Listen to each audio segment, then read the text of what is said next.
So this video is talking about when you can withhold the holding deposit. Effectively, when the tenant has done something that forfeits their holding deposit, and that can be retained either by the agent or by the landlord. We would highly recommend you have in your terms of business with your landlord a clause saying whether you will keep the holding deposit or whether that holding deposit will go to the landlord or whether you will share 50-50 or something like that. So I would recommend you have that in your terms of business. What are the reasons that you can actually withhold that holding deposit? There are 4.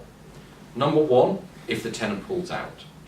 So to stop tenants taking properties off multiple agents and then deciding which one they want, the holding deposit is like skin in the game. And if they put down 4 holding deposits, they will lose 3 of them, because if they pull out from the tenancy, you'll be able to keep the holding deposit.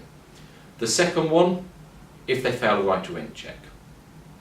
You can't grant a tenancy in England unless the tenant has the lawful right to live in the UK. If you've taken a holding deposit in good faith, done the right to rent check, and then found out they don't have the right to live in the UK, then the tenant forfeits their holding deposit. The third reason is where the tenant provides false or misleading statements. Now this one's quite complicated, so we're going to do a separate video on exactly what false or misleading statements mean, so watch that one.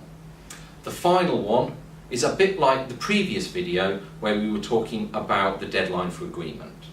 And because you have to go from taking the holding deposit to signing the contracts within a period of 15 calendar days, the deadline for agreement, you have to give it back if it is the agent or the landlord that pulls out and doesn't make that 15-day deadline for agreement. But similarly, if it is the tenant that is dragging their feet, they're not getting their referencing back, their employer isn't responding to your requests for information, for example, then if it hits that 15 days, they forfeit their holding deposit, you can move on to the next tenant.